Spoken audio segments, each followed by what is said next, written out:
Hey guys, it's Jaren with Patrick Adair Supplies. Today we're going to be working on the January sub box. This one's a really cool marbled ring, and so let's get into that video.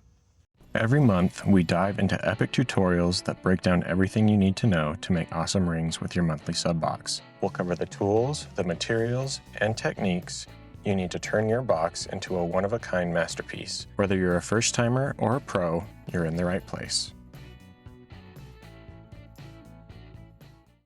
Alright, so for this one we have some gold leaf, an empty mixing vial, white glow powder, some butterscotch opal, a ring blank, and then a couple of pigments. We have obsidian and 24 karat gold.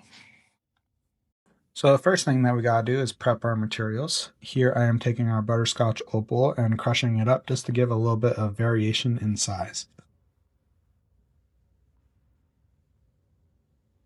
Next, I'm going to take our mixing vial and mix in 3 parts glow powder. Here's the white glow powder. And then 1 part 24 karat gold pigment.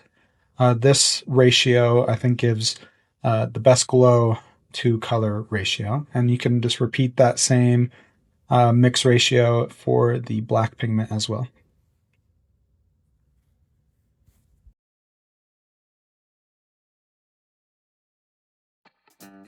Now, our first step for making this ring design is very similar to what you normally see in our other ring designs, which is to do a thin coat of our mixture of glow powder and color pigment.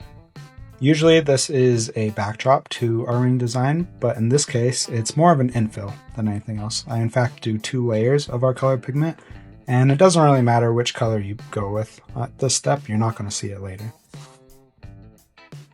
I do this for a couple of reasons. One, it again creates that infill, it prevents less waste of our gold leaf later on, and as well the gold leaf sticks better to this than it does to the ring blank.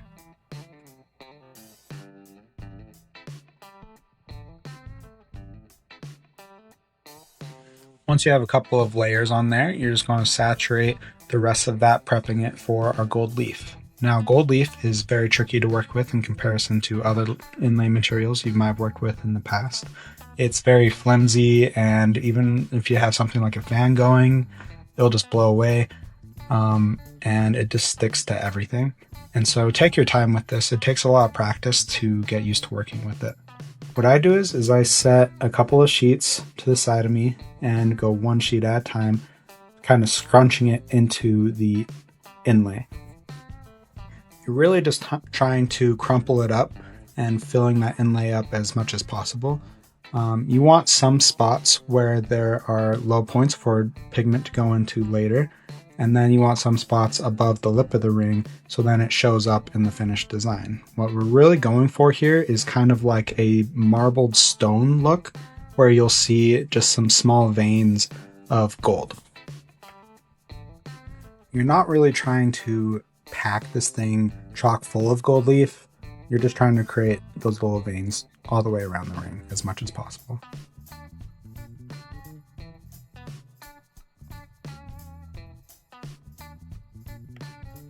Next, all you're going to do is take one of your colors. Here I'm taking black and doing a really thin coat of pigment all the way around the ring.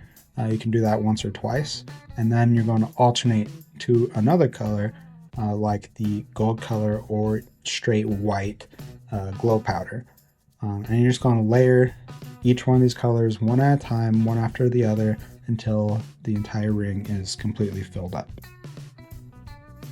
After that, just spray a little bit of accelerator and give it time for the ring to fully cure all the way through. We have a lot of layers here, and so again, you just want to make sure that it's cured all the way through before you start our next step, which is our dremeling step.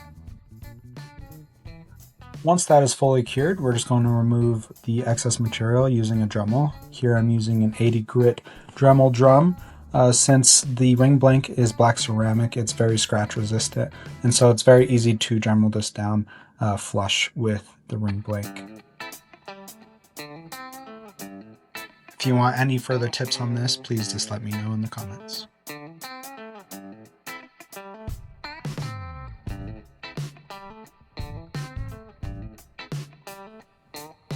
Next, I'm just going to do a really quick pre-sand here to remove any of the excess material left over that I missed with the Dremel. And as you can see here, I put the ring a little too close to the edge and didn't tighten it enough, and so I'm just going to re-tighten that on. When doing this, it is black ceramic. It can crack if you overexpand the ring mandrel, so just a little bit of a heads up there. But anyway, once you're all done with that pre-sand, you want to make sure to completely dry off that ring before you do any sort of top coat. But as you can see, you can already start seeing that marbled look, and I'm going to add a top coat to kind of give it more of a gloss finish and fill any gaps that were missed. You can also add a little bit of pigment in some of those gaps if you have some really big holes in it.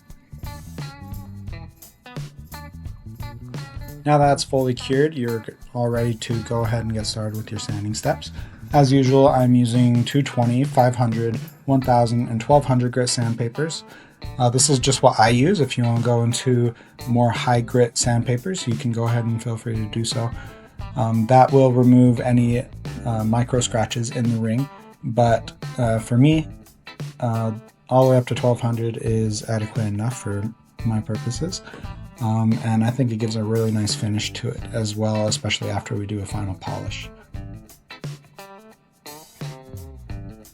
Now I can already see you guys writing in the comments that I did not add any of the opal mix yet. And you'd be right.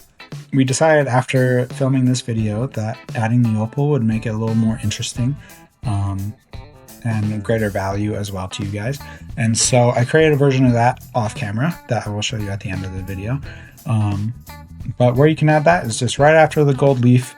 Add in the opal to sprinkle it just the same way that you did very thin with the color pigment.